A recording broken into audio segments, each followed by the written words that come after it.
Okay, welcome to this River Publishers book discussion. I'm Philippa Jefferies, and I have with me Conor Molloy to talk about his forthcoming book, A Light Guide to Energy Savings in Transport. Conor, thank you so much for joining me. Delighted to be here, Philippa, and yeah, looking forward to this. Fire away. So perhaps you could start by just introducing yourself and the book a little bit. Sure. Well, I suppose just to do me first, I would have started in the tech industry, and then by hook and by crook ended up doing a project, a telematics project in the UK for an Irish startup. And we saved they saved as a result of the technology, an Yeah. awful lot of money. So I sort of said, well, look, there's got to be something in this fuel saving idea. So I started the business on that basis 18 years ago.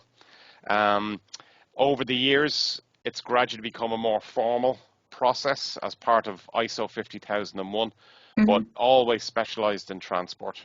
And I think in terms of how we got to this book, what happened there was I was working in Brussels on behalf of one of our customers, and the opportunity to work on the European Energy Audit Standard 16247 came up around about 2011. So that kind of put a more formal structure on what I do.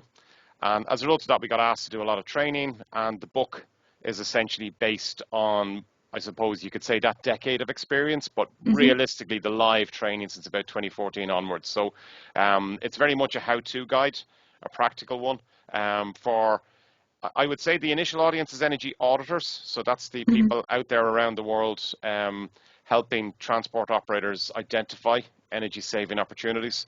That's probably the initial audience, but it can be read by anyone. I've tried to write it in a very practical, can do, here's how to do it, jump in a particular chapters type area. So it's very much, and I hope written in a fairly accessible style. Definitely. And what are kind of some of the key challenges that the book covers when delivering energy savings opportunities, particularly in transport? Yeah, well, I think one of the reasons the book is called The Light Guide is that one of the biggest challenges in vehicles, and in particular transport and cars globally, is the increasing weight of vehicles. That's Okay. been identified by the International Energy Agency repeatedly, but we still keep buying heavier cars. Now, the reason I pick on that is that we don't generally speaking go out and do energy audits of cars, but it's the biggest challenge, if I can put it that way, across the transport sector. But within that, there's lots of opportunities for organizations and professionals in the business, be they a transport manager or a sustainability guru or an energy auditor, whatever they choose to call themselves, to act on climate within transport. Transport offers some really quick returns in terms of climate action. So I would certainly be saying that the challenge is weight, the opportunity is there, and it's up to us really to kind of to seize that. And if you were to then move it on a step and talk to an actual transport operator. So assuming you've kind of read the book or read your way in some way, shape or fashion, you're chatting to the transport operators as well. The number one challenge then really on the ground is just how busy they are. It's just incredibly hectic. There's no time to plan. There's no time to train. So it's very difficult. And I would say the opportunity for those of us who go in to work with transport managers, fleet managers, etc., is to help them get organized in what I would call the time that they have. We should be able to bring enough smarts, and I hope the book equips people with enough shortcuts and tips and tricks in terms of how to help those operators actually, cut their fuel use, which feeds into their bottom line and profit, and then also cut their CO2 as a result. So that'll be the general challenge is busyness. They're just crazy busy, no matter where you go in the world. And then, how do we help them within that? That's really the key challenge. And going slightly off piece here, but transport is such a kind of broad term. What kind of things does the book cover? Like, because you Well, spoke about cars then. I did, and I think it's a good question because even in the opening paragraphs, what is transport? What is it? Is it pipelines? Is it trains, planes? Is it chariots? Take your pick, right? So it's everything from people on foot through bicycles all the way up. But the biggest opportunity in terms of the population of vehicles that's out there. So in other words, the number of vehicles that are being operated, the amount of fuel use, I would say, is commercial vehicles. We can't us as individuals can't really influence, or our readers as individuals can't really influence what cars people choose to buy. We can influence fleets. And so I would say that. So we have sections on all modes of transport except pipelines.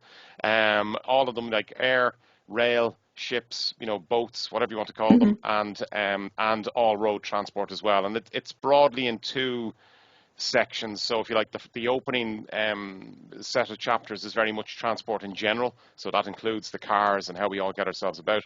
And then we start in deep dive on road and road freight and road transport. And then we bring it all back together again around all the different transport modes to finish out. Okay, great, thank you. And you kind of mentioned this with one of the key issues being weight, but what will be kind of the key focus of energy savings in the next few years that you see? Well, if you look at public discourse, it's all about electrification, and probably followed by automatic or automated operation, or driverless vehicles. Yeah. In my personal opinion, driverless is dead on arrival. Right, it's not going to happen. Certainly not in my working lifetime. That's for sure. We get lots of help in the car, but that's where I'm going to park that one. I think electrification is a done deal. For cars at the very least, probably also for bicycles, right? Certainly listening to the people who make bicycles, they'll probably be 50-50 electric bikes and traditional push bikes by the 2030s. So, that's kind of what we're all talking about, but that is not the opportunity. The real opportunity would be to avoid travel, to reduce the amount of travel that we do. We've 8 billion people on the planet. We all need to get around. We all need to trade. So we really need to find profitable ways to trade and move around to a lesser extent, what we call the avoid, shift, improve model. So, assuming you have to move, which is, the first step, avoid. If you can avoid the travel, great, do it. If you can't, you've got to go. Then shifting your mode from, the car, which would be the default in the developed world, to public transport, active modes like walking and cycling, possibly the electric bike, would do kind of things that we need to think about. In Europe, we're talking about shifting mode from short-haul flights to trains. Right now, I live on an island, so that's going to be an interesting challenge. But and then the nexus of the book really is the improve piece. But if you have to have a vehicle, you have to move. How do you improve the performance of that vehicle to make it, in the interest of a transport operator, more profitable to operate, but obviously in the interest of the planet, producing less CO2 as it does it. And that kind of brings you back to electrification of the car fleet and, potentially the trucking fleet. My own country here, the government has come out and said, look, they really think electrification is the way to go. Now, we're blessed with the biggest wind resource in Europe, so it's not too big of a surprise here. But, there'll probably still be a role for hydrogen. I've no doubt there'll still be a role for diesel or whatever replacement comes in for it as well, across the spectrum. But yeah, that's, if you were going to say what we need to look at, I would say, the whole idea of the driverless, wouldn't be looking at that in the short term, wouldn't be getting too excited. And I'm a techie, that's my background, right?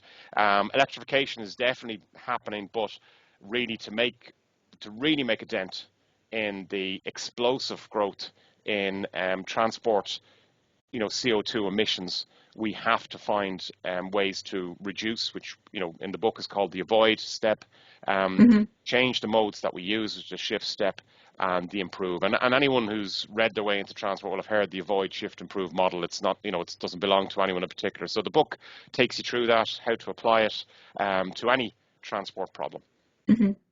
Great. Well, thank you so much. We're kind of coming to the end of our time, but perhaps you'd just like to finish by giving an idea of what you hope readers will take away from the book. And well, in a word, action.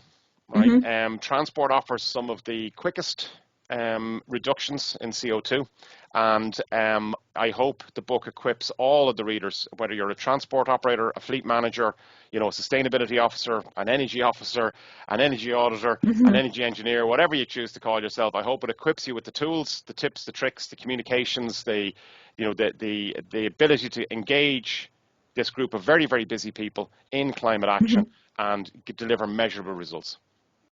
Great. Well, thank you so much. I will put links for people who are listening can pre-order the book. And yeah, thank you so much, Conor. Congratulations for finishing.